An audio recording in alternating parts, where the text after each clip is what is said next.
'cause even in the darkest nights, I know you.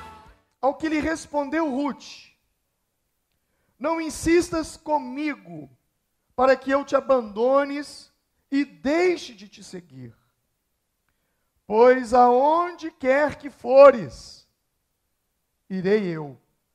E onde quer que pousares, ali pousarei eu.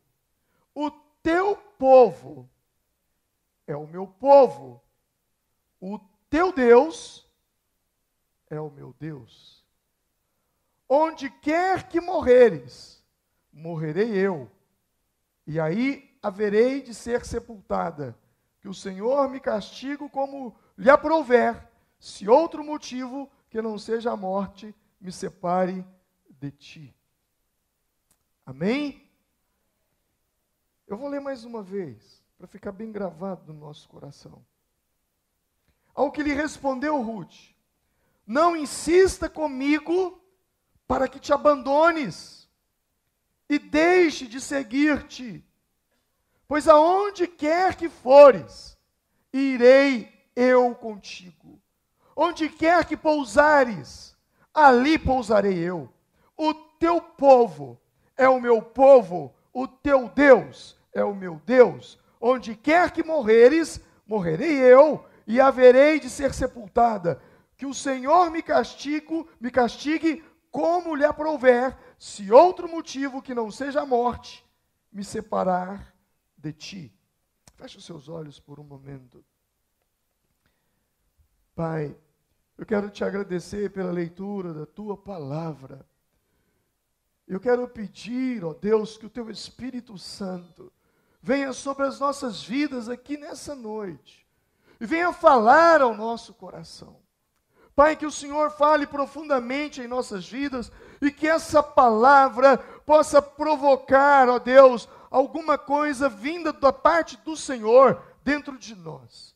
Pai, nós oramos crendo nisso nessa noite, em o nome do Senhor Jesus Cristo. Amém? Todos digam graças a Deus. Amém. Não insista comigo para que eu me afaste de ti, ou para que eu te abandone e deixe de te seguir. Aonde quer que você for, eu irei com você. Aonde quer que você pousares, ali eu pousarei com você. O teu povo será o meu povo. O teu Deus será o meu Deus. Aonde quer que você morrer, eu também morrerei ali. Aonde você for sepultada, eu também serei sepultado. Que palavras, hein? Ao ler essa passagem, se você não conhece o assunto, imediatamente você pensa que é uma pessoa muito apaixonada. Um homem muito apaixonado por uma mulher que está dizendo. Ou uma mulher muito apaixonada por um homem que está dizendo: olha, eu não vou te abandonar. Aonde você for, eu irei. O teu povo será o meu povo. O teu Deus será o meu Deus. Parece um casal de namorados. Mas por incrível que pareça, não são namorados. Quem está falando é uma nora com uma sogra. Você acredita nisso? Nora e sogra. Aconteceu num lugar bem distante daqui, mas ao mesmo tempo muito semelhante aqui. Numa época muito distante da nossa época, mas cujo fato tem tudo a ver com os dias nos quais nós vivemos e tem a ver com você. Havia uma mulher chamada Noemi. Ela era casada com um homem chamado Elimeleque. Esse casal tinha 2 filhos. E aconteceu que houve uma fome, uma seca muito grande. Muito grande. E eles então se mudaram da terra de onde eles estavam com seus filhos. Um dos filhos se chamava Maalon e o outro se chamava Chilion. Eles mudaram em busca de um lugar onde havia provisão, onde havia alimento, para que eles não viessem morrer de fome. Eles foram para as terras de Moabe. E ao chegar nas terras de Moabe, ali eles encontraram provisão, eles encontraram comida, ali eles encontraram uma terra boa, ali eles encontraram alimento. E ali então eles resolveram e decidiram morar. Mas o fato é que os filhos de Noemi e de Elimeleque, morando ali, Elimeleque, pai, Noemi, mãe, Malom, Chilom, filhos, eles acharam um lugar muito interessante. E por ali eles ficaram. Mas um tempo depois que ali eles se estabeleceram, Elimeleque morreu. E Noemi ficou viúva com os 2 filhos. E os 2 filhos conheceram 2 moças. E eles se casaram com essas moças. Uma se chamava Ruth e a outra se chamava Orfa. Agora estava a mãe, Noemi, 2 filhos e 2 noras. Era uma família. Só que os 2 filhos também morreram. E a mulher que era viúva, agora perde 2 filhos. E ficaram as 2 noras, as 3 mulheres morando dentro de casa. E a sogra, com as noras, a sogra então diz para as noras: olha, já não faz sentido nós vivermos juntas mais. Meu marido morreu. Meus 2 filhos morreram. Os seus maridos morreram. Vocês eram ligadas a mim pelos meus filhos, que vocês eram casadas com eles. Mas agora eles morreram. Então eu quero deixar vocês livres, para vocês voltarem para a terra de vocês. E para vocês encontrarem maridos, e vocês casarem e levar a vida de vocês. Mas as noras disseram: não, nós não vamos, nós vamos ficar com você. E ela insistiu: não, vocês não podem ficar comigo, eu já sou uma mulher velha, eu já estou de idade, a minha agora é esperar os dias e morrer, mas vocês não, vocês são moças novas, vocês podem se casar novamente. E Orfa então resolveu voltar para a casa de onde ela havia vindo. Mas Ruth não. Ruth, virando para sua sogra, Noemi, disse: olha, eu não vou voltar. Na verdade, aonde quer que você for, eu irei com você. Aonde você pousar, ali pousarei eu. O teu povo será o meu povo. O teu Deus será o meu Deus. Aonde você morrer, eu também morrerei. Aonde você for sepultado, eu ali quero ser sepultada também. Eu não vou te deixar. É incomum nos dias de hoje uma sogra e uma nora. Não que seja impossível. É incomum. Mas foi isso que aconteceu entre elas. E o fato foi que elas então voltaram para sua terra, Israel. E ao voltar para a terra, havia ali um homem que tinha muitas terras. Seu nome era Boaz. E ele estava plantando. E Noemi disse para Ruth: Ruth, Boaz é parente meu. Vai trabalhar com ele, vai trabalhar para ele. Estou dando uma resumida na história. E então, Ruth começa a trabalhar para Boaz. Os 2 se conhecem. E eles, então, se casam.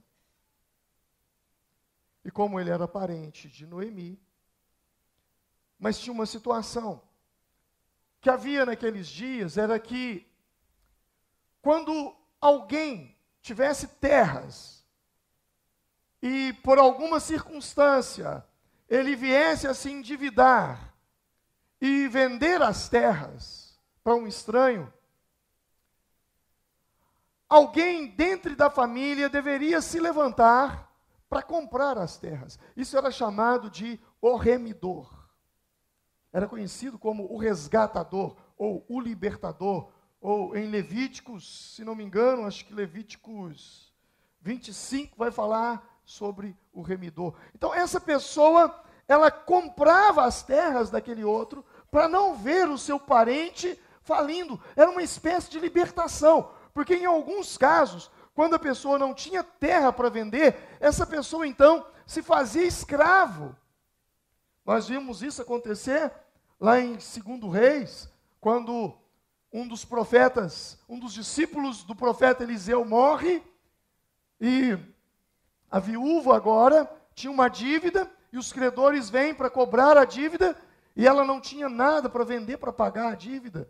E então os credores queriam levar os filhos dela para vender, e Eliseu então intervém, e acontece aquele milagre do azeite que você já ouviu falar. Essa passagem tem algo muito interessante para as nossas vidas. Eu gostaria de compartilhar algumas delas.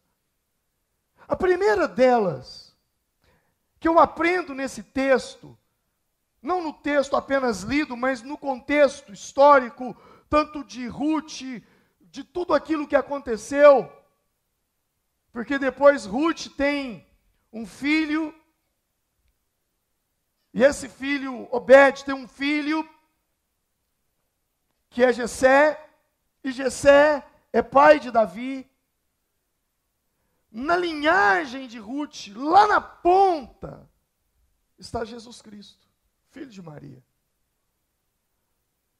Jesus era dessa descendência, desta linhagem, dessa família. O que me chama a atenção nesse texto é uma coisa que nós estamos muito preocupados, mas Deus não está nem um pouco preocupado com isso.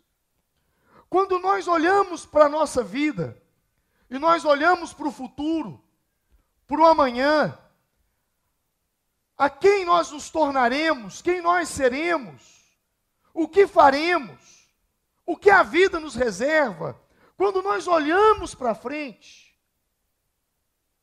nós temos uma tendência de olhar para trás, e ao olhar para trás, nós fazemos um exame de quem foi nossa família, de onde nós viemos, como foi a nossa vida, como foi o nosso passado. E ao olharmos para o nosso passado, aí então, nós olhamos para o nosso futuro e dizemos assim, olha, nosso futuro não vai ser bom. Meu futuro não vai ser bom. Meu futuro não vai prestar, porque quando eu olho para a minha história, quando eu olho para o meu passado foi muito ruim. Se o meu passado foi ruim, o meu futuro será uma sequência, o meu futuro não será bom. Sabe, quando eu leio esse texto, eu observo que Deus nunca olha para o nosso passado, para o passado da nossa família, para decidir o nosso futuro. O nosso futuro não depende do nosso passado. A vida de Boaz, de Ruth, é uma prova de que Deus não olha para o passado para decidir o futuro. Quando você olha para o passado de Ruth, quando você olha para a família, para o passado de Jesus, não o passado da vida de Jesus, mas da família de Jesus, meu irmão, não tem uma família tão complicada. A família de Jesus, os descendentes de Jesus, não tem diferença nenhuma dos seus descendentes, dos meus descendentes. Os mesmos problemas que houve na minha família lá atrás, que houve na sua família lá atrás, aconteceu na vida de Jesus, na família de Jesus, digo eu. Nós vemos uma história de Tamar cometendo um incesto com a sua nora. O sogro teve uma relação sexual com a nora. Lá atrás aconteceu isso. Em Gênesis você vai ver isso. Havia uma mulher que era uma prostituta em Jericó. Você sabe o nome dela? Raabe. É descendente de Jesus. Então, quando eu digo isso, quando Deus faz isso, né, agora nós vemos Ruth, que foi a bisavó de Davi. Deus não vai olhar o seu passado para definir o seu futuro, não vai. Então tira isso da sua cabeça. Você que toda vez olha para frente, quando você olha para frente, ao invés de colocar o seu foco na frente, você volta a sua mente lá atrás e começa a pensar no seu passado, e aí você começa a dizer, não vai dar certo, não vai funcionar, porque já aconteceu isso na minha família, aconteceu aquilo na minha família, aquilo outro, então eu tenho tudo para dar em nada. Isso é crença da sua cabeça, crença que te limita, crença que te impede, crença que não te leva a lugar nenhum, a não ser estagnar na vida. Deus não olha o teu passado para decidir o seu futuro, mas não olha.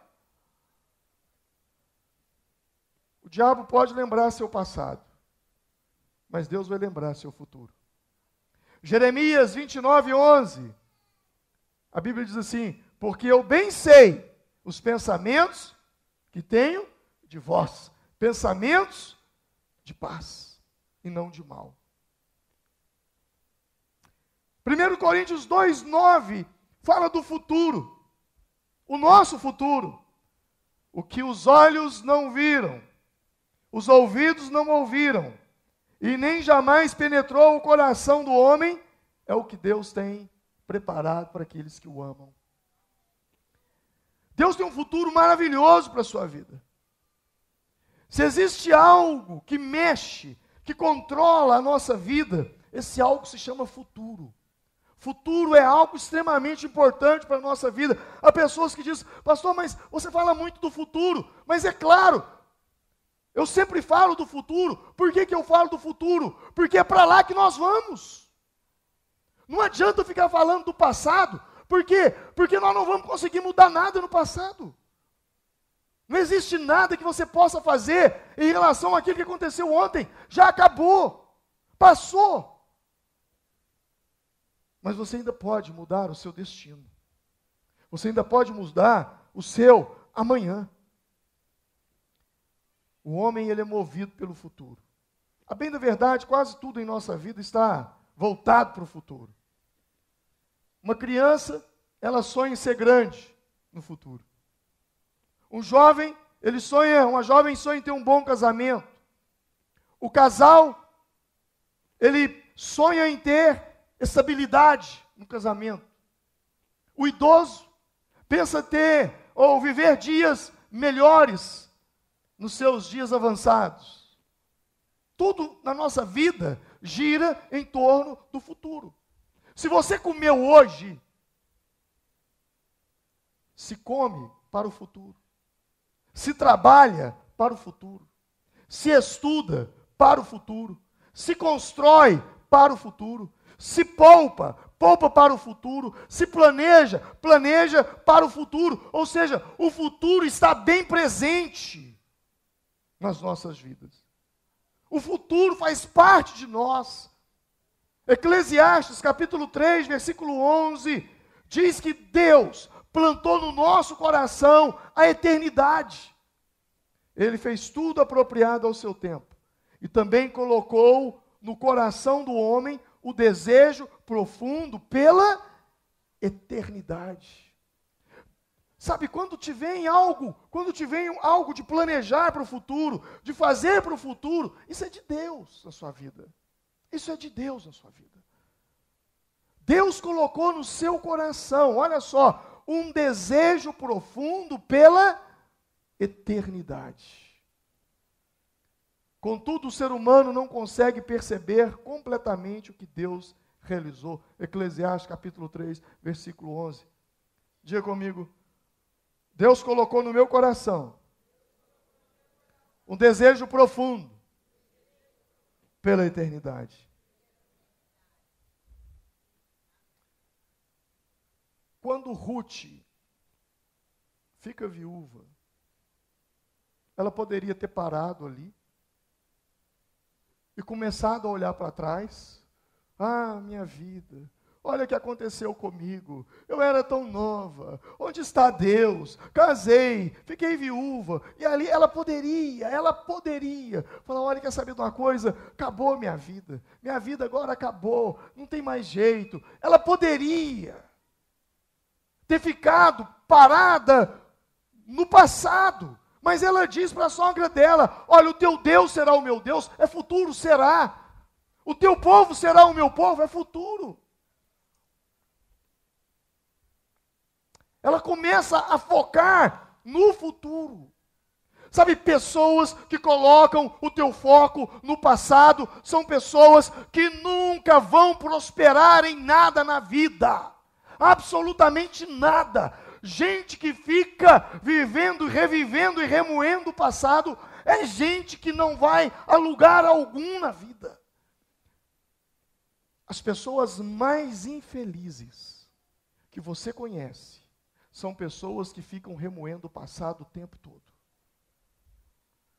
Se você conhece uma pessoa, tente se lembrar de alguém infeliz. Tente se lembrar de alguém muito triste. Alguém que quando você chega perto dele, nossa, dá até desânimo de chegar ali. Eu não gosto nem de ficar perto de fulano, que me dá um desânimo. Tente se lembrar. Você tem alguém assim, na sua família, na sua casa, no seu trabalho. Tente se lembrar de alguém assim. E você vai se lembrar das palavras dessa pessoa.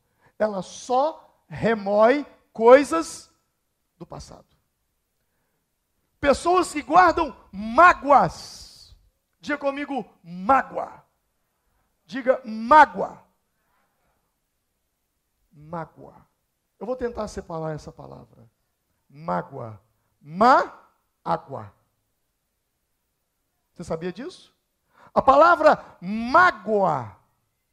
Ah, fulano está guardando mágoa.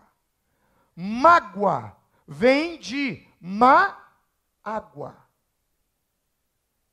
Você sabia disso?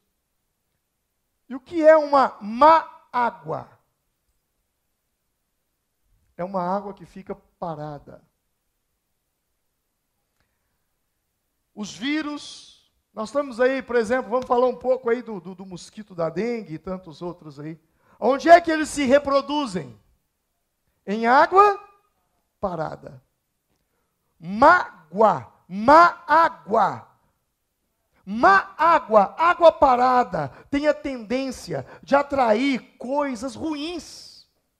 Só proliferem coisas ruins. Pessoas que guardam má-água, ou que guardam mágoa no coração, seu coração é um poço de água parada, que tudo que não presta vai desovando ali, e só vai gerando coisas ruins, coisas ruins, coisas ruins, e coisas péssimas. Você está entendendo? Por isso que essas pessoas não conseguem ser felizes. Porque elas têm má-água, ou mágoa no coração. Coisas, e mágoa está estreitamente ligado ao passado. Ruth poderia ter ficado lamentando a morte do marido e viver do passado. Mas o que me chama a atenção é que ela, imediatamente, ela se posiciona. Ela toma uma decisão. E ela mira o futuro. E ela diz, olha, eu vou com você. Eu vou com você. Aonde você for, eu irei. Teu Deus será o meu Deus, tua terra será a minha terra, teu povo será o meu povo. Eu vou com você. Ela começa a focar para frente. Existem dois tipos de pessoas. E existem dois tipos de situações que acontecem na nossa vida.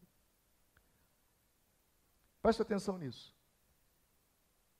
Quando acontece alguma coisa comigo, quando acontece alguma coisa com você, um problema que surgiu, algo inesperado, você tem duas opções. Focar no problema ou focar na solução. Isso é extremamente importante, porque isso vai decidir o seu futuro. Porque se você focar no problema, você vai encontrar outro problema, que vai encontrar outro problema, que vai encontrar outro problema. Mas quando você foca na solução, você começa a ter ideias. E você começa a ter outras ideias. E essas ideias que você tem, são ideias que lhe tirarão, ou que vai tirar você do problema.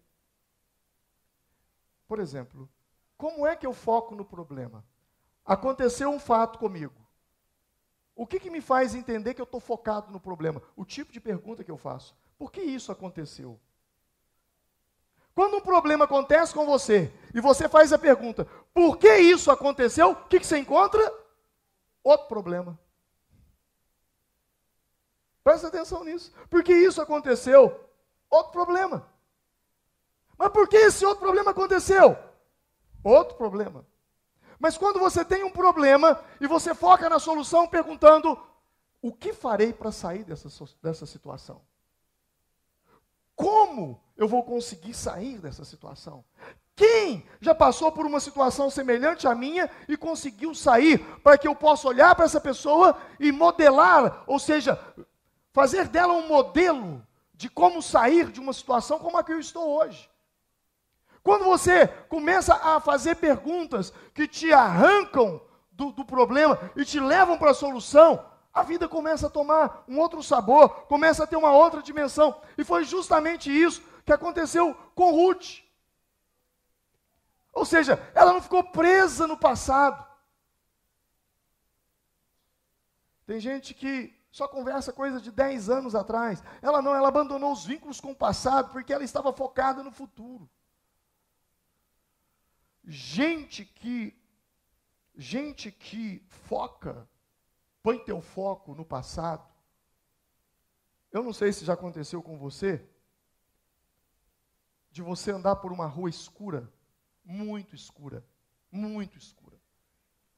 E você anda, e não tem ninguém, já passou da meia-noite. E você está andando, de repente você tem a sensação de que tem alguém andando atrás de você. E aí você olha, e você continua andando. O tempo todo você fica andando e olhando para trás, porque você tem a sensação de que tem alguém andando atrás de você. Quem já teve esse tipo de experiência? Deixa eu lhe dizer uma coisa. Pessoas que têm foco no passado, andam na vida como quem tem alguém atrás lhe seguindo. O tempo todo, todas as suas ações, todas as suas atitudes, o tempo todo, ele para, ele olha para trás, ele vive como quem tem um fantasma atrás dele, lhe perseguindo, querendo lhe destruir, querendo lhe matar. O passado morreu ontem, esquece o que passou, foco no futuro. Pastor, o senhor está dizendo isso porque o senhor nunca perdeu ninguém na vida. Eu sepultei meu pai, eu sepultei minha mãe, e eu sepultei uma irmã.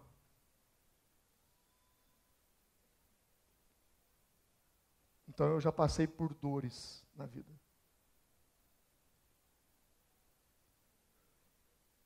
É algo horrível. A pior dor que existe é a dor da perda. A dor do luto não é a dor do luto. A dor do luto é a dor da perda. Mas o luto tem prazo de validade. O luto tem um tempo. Há um momento na vida que a gente precisa parar e olhar para frente e dizer assim, olha, eu não posso ficar chorando mais a minha mãe que faleceu. Eu não posso ficar chorando mais o meu pai que faleceu. Eu não posso ficar chorando mais o meu marido que faleceu. Eu não posso ficar chorando mais a minha esposa que faleceu, o meu filho que faleceu. Agora eu tenho um monte de gente que precisa de mim, eu preciso ficar em pé, eu preciso levar a vida. Foi justamente isso que Ruth entendeu. Paulo, ele foi um homem que, o apóstolo São Paulo, ele recusou lembrar do sofrimento do passado. Paulo, ele consentiu na morte de Estevão.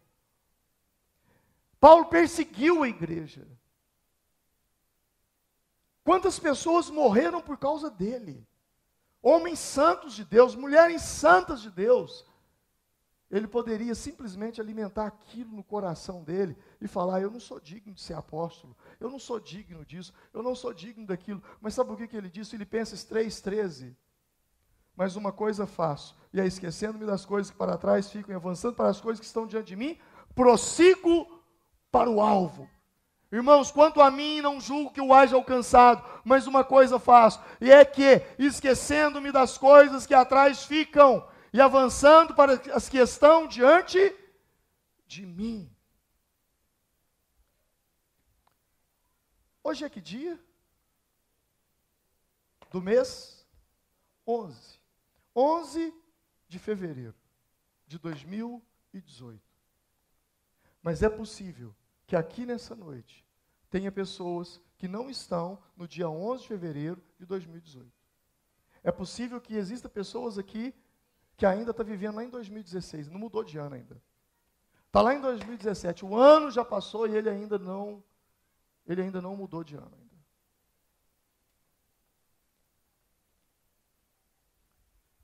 Eu e você precisamos entender isso. Você não pode mudar o seu passado. Pastor, se eu não posso mudar o meu passado, o que eu posso fazer com ele? Existe uma coisa muito interessante. Eu já ensinei isso aqui. E eu quero falar com você sobre isso. O seu passado não pode ser mudado. Mas você pode dar um significado diferente para o seu passado. Você pode dar um significado diferente para o seu passado. Você já parou para pensar nisso? No significado que você pode dar para as coisas que já te aconteceram? Há um tempo atrás, um pai me procurou. Um jovem casal. Mas o pai estava extremamente aflito, descontente, muito ressentido, porque o casal havia se separado, não estavam juntos. E eles têm uma filha, e ele ama muito essa filha. E o jovem pai me disse: pastor, eu estou a ponto de fazer uma besteira. Eu estou a ponto de acabar com a minha vida e acabar com tudo. Eu disse: por quê? Porque eu não suporto ficar longe da minha filha. E a mãe não me permite vê-la, como eu gostaria de vê-la todos os dias. Essa pessoa estava extremamente abalada emocionalmente. Eu a atendi porque eu vi que aí ia acontecer um suicídio. Quando ela entrou em contato comigo, eu falei: vamos conversar agora. Eu disse a ele: tudo bem, tá ok. Sua filha tem quantos anos? Tem quase 2 anos de idade. Suponhamos que a sua filha, você fica sabendo hoje, que a sua filha tem uma doença gravíssima e que o médico deu, no máximo, 3 dias de vida para ela. 3 dias. Pastor, Deus me livre. Não, estou ficando doido. Deixa eu te fazer uma pergunta. Qual dos dois você prefere? Ver sua filha uma vez por semana? Ou daqui a 3 dias nunca mais vê-la? Ah, eu prefiro ver minha filha uma vez por semana. Na mesma hora. O que eu fiz com ele? Mudei o significado. Mas pastor, já estou mais aliviado agora. Realmente, o senhor tem razão. Você está entendendo o que eu estou falando? Você não pode mudar o seu passado. Mas você pode dar um novo significado a ele. O que te acontece é extremamente importante. Mas o significado que você dá àquilo que te acontece é mais forte do que o que propriamente dito te acontece. Você está entendendo? Amém? Porque o que te acontece pode te acontecer agora, ser muito forte, impactante, te causar algo muito danoso, algo muito ruim agora. agora. Mas quando aquilo passar, só uma coisa vai continuar existindo. E que coisa é essa? O significado que você vai dar àquilo. Você encontra pessoas, crentes, que adoecem e vão parar no hospital. 2 irmãos adoeceram e foram parar no hospital. Você chega lá e diz, meu irmão, o que está acontecendo? Pastor, sabe, eu não sei o que está acontecendo com a minha vida. Olha, eu estou muito doente. Olha, onde é que está Deus? Que Deus não me cura. Onde está Deus? Que Ele não olha para mim. Por que Deus permitiu que eu viesse parar aqui nesse hospital? E no outro quarto está o outro irmão. E você chega lá, e aí, irmão, o que aconteceu? Pastor, eu tive uma dor e vim parar aqui no hospital, mas isso é plano de Deus. Sabe por quê? Porque eu já preguei para uns 4 que estão aqui ao meu redor. Deus me trouxe aqui para pregar para eles, porque eles iam tudo morrer sem salvação. Inclusive um já morreu hoje cedo, mas ele aceitou Jesus ontem quando eu preguei para ele. Quem está entendendo aí? É o significado. Preste atenção nisso. Significado. Ainda que a figueira não floresça, ainda que não haja fruto na vide, ainda que o produto da oliveira minta, ainda que as vacas sejam arrebatadas dos currais, ainda que não haja ovelhas na malhada, todavia, eu me alegrarei e me exultarei no Deus da minha salvação. É esse o significado que eu vou dar. Quando você muda o significado do seu passado, você muda o sentido do seu futuro. Você se liberta. Pessoas que chegam para mim e dizem assim, pastor, minha vida foi uma desgraça no passado. Eu tive envolvimento com droga, eu tive envolvimento com álcool, eu tive envolvimento com prostituição. Mas sabe de uma coisa? O quê? Hoje eu estou usando o meu passado para pregar para essas pessoas que estão vivendo isso. Para mostrar para elas que Deus me libertou, pode libertar elas também. Então, é o significado que você dá. É esse significado que é o livre-arbítrio, o direito que Deus te deu de ressignificar as coisas e de dar um significado diferente, é que vai fazer a diferença na sua vida. Foi justamente isso que eu imagino que Ruth tenha entendido. Eu não posso mudar o meu passado, mas eu tenho um significado para ele. Que significado é esse? Olha, eu encontrei uma pessoa maravilhosa. Conheci uma família maravilhosa. Eu vim de uma família deprimida, oprimida, triste, abatida, um lar completamente destruído. Conheci Noemi. Que mulher fantástica. Com ela eu aprendi a ser mulher. Poderia estar dizendo Ruth. Tive um marido maravilhoso, que me ensinou a como ter uma vida melhor, como ter uma mente melhor. Então, perdi meu marido. Acabou tudo lá atrás. Mas eu tenho tanta coisa boa que eu aprendi lá que eu posso trazer para o futuro. É como se Deus nos desse uma peneira no túnel do tempo, no qual nós pudéssemos filtrar, falar assim, as coisas ruins ficam daqui para lá, as coisas boas eu trago comigo para o meu futuro. E que vai ser bênção na minha vida. Então, meu irmão, você precisa entender isso. E você precisa entender também o tempo em que você está vivendo, do que Deus tem para você. A nossa vida ela é cheia de ciclos. Termina um, começa outro. Ruth entendeu isso. Ruth entendeu que havia um tempo na vida dela que terminou. E que agora estava começando um outro tempo. Ela entendeu isso. Ela tinha sonhos, com certeza, do ontem.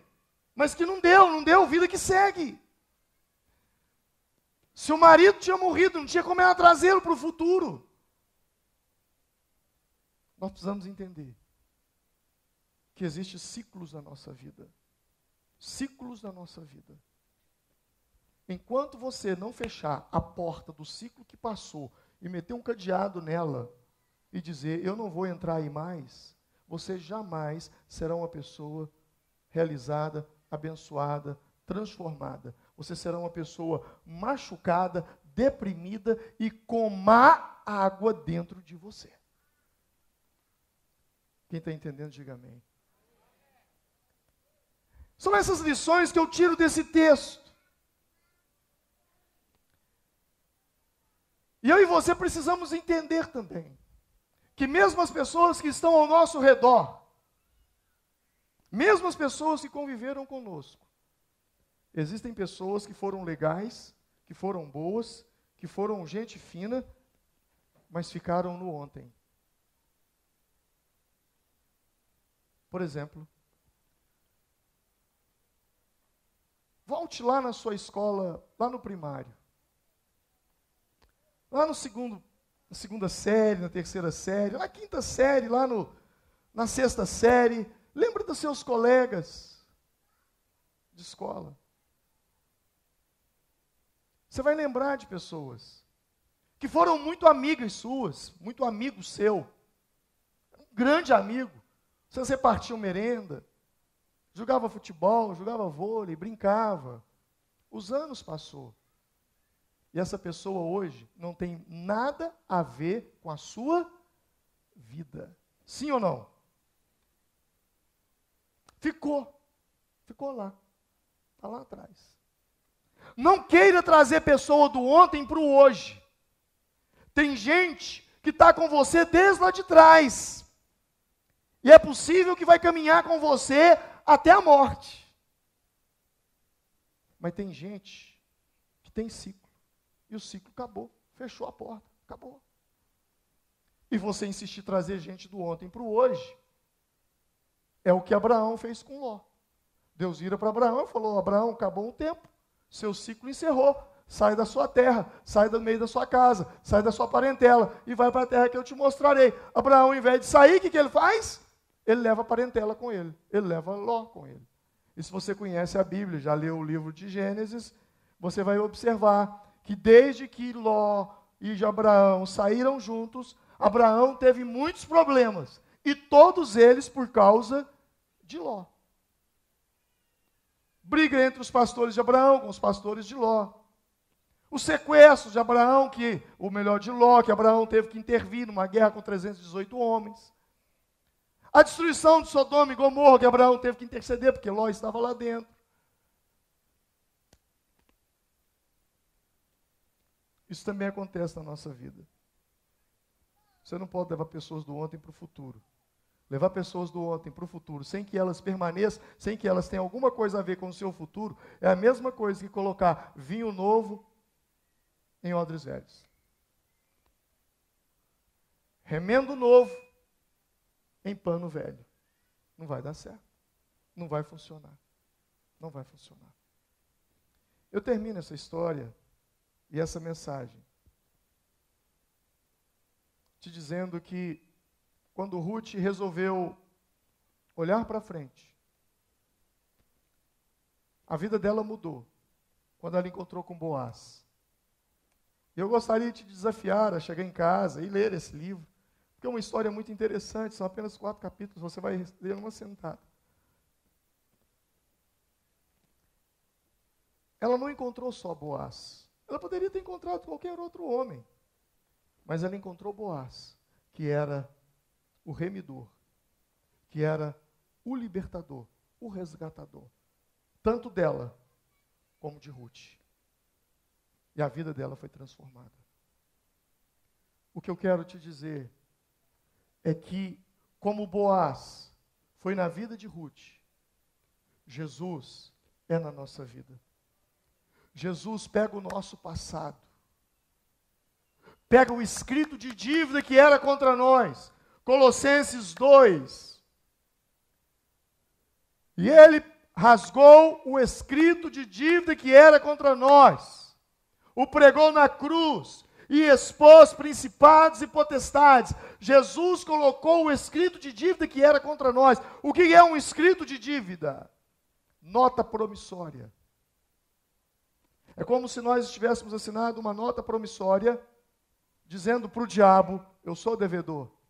E o diabo, então, ao ter essa nota promissória, ele tem acesso à nossa vida para nos destruir. Você me deve, está aqui.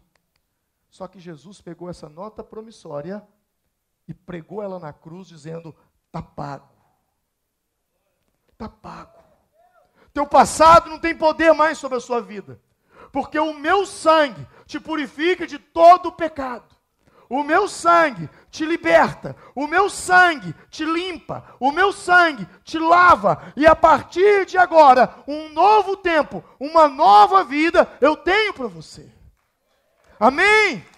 É isso que Jesus tem para mim e para a sua vida. Um novo tempo. O teu passado está pregado na cruz. Ele é o teu Boaz, é o meu Boaz. É o meu libertador, é o teu libertador. Eu quero te convidar a se colocar em pé nesse momento.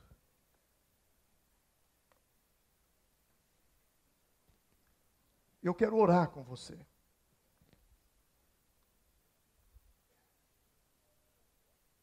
Feche os seus olhos nesse momento. Curva a sua cabeça. Curva a sua cabeça. É possível que o seu passado tenha lhe provocado marcas. É possível que a vida não tenha sido tão boa com você. É possível que você tenha se machucado na estrada da vida. E é possível que você tenha cicatrizes profundas ou feridas abertas. Mas eu quero te dizer que nesse 11 de fevereiro, o Senhor pode transformar a sua vida. O Senhor pode mudar você. O Senhor pode operar um milagre em você. O Senhor pode usar do sangue dele para te purificar de toda injustiça. Para te purificar de todo pecado, de toda iniquidade, de tudo aquilo que ainda te amarra no passado, de tudo ainda aquilo que te arrasta ao passado. E quando você tenta dar um passo à frente, você lembra do passado e você desanima, porque você diz, olha, eu fracassei lá atrás. O teu passado foi lavado pelo sangue de Jesus. E Jesus te dá um novo significado para o seu passado. Você não conhecia a verdade, você não conhecia a palavra, mas agora você conhece. Conhecereis a verdade, e a verdade vos libertará.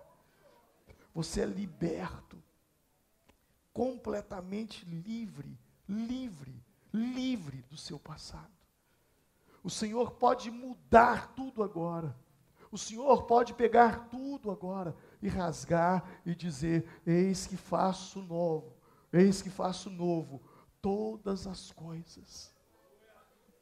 O Senhor quer fazer novas todas as coisas na sua vida. O Senhor quer mudar a sua vida. O Senhor quer mudar a sua mentalidade. O Senhor quer mudar tudo em teu redor. Ele quer fazer de você, uma vitrine dele na terra. Para que todos, quando olhar para você, ao invés de ver você, verá o Senhor através de você. Deus mudou a história desse homem. Deus mudou a história dessa mulher. Há sentido para mim. Com seus olhos fechados, eu quero fazer um exercício com você agora. Com seus olhos fechados. Eu quero que você se lembre de algo no seu passado que te perturba até os dias de hoje. Quando você se lembra, você se entristece muito, você se abate muito. Algo que aconteceu com você, mas vez ou outra, quando alguém lhe aponta o dedo e toca naquele assunto, aquilo te machuca. Com seus olhos fechados, eu quero convidar você a dar um novo significado para aquilo. Que significado você quer dar? Que significado você escolhe? Qual o significado? Você pode escolher um significado que te machuca, um significado que te faz doer mais ainda, um significado que te entristece mais ainda, ou você pode dar um outro significado. Você pode dar um significado diferente. Você pode olhar para essa situação e falar, não é isso que eu vou dar esse significado, eu vou dar um outro significado. Eu quero dar um outro significado. Comece a dar um outro significado nisso. Comece a dar um outro significado. Porque o seu passado já passou. Passado já passou. O nome diz, passou. Mas agora existe um novo tempo para a sua vida. Uma nova história. Se o livro da sua vida, as páginas estão estragadas, a próxima página está em branco. E é você quem tem a oportunidade de escrever uma nova história. Eu não posso terminar essa reunião nessa noite sem fazer um apelo para você. Um apelo de se encontrar com o seu libertador nessa noite. Com o teu remidor nessa noite. Jesus Cristo. Ruth só reconheceu e encontrou com o seu remidor quando ela tomou uma decisão. A decisão de se movimentar, de sair aonde estava e ir em direção ao altar de Deus, ao plano de Deus para a vida dela.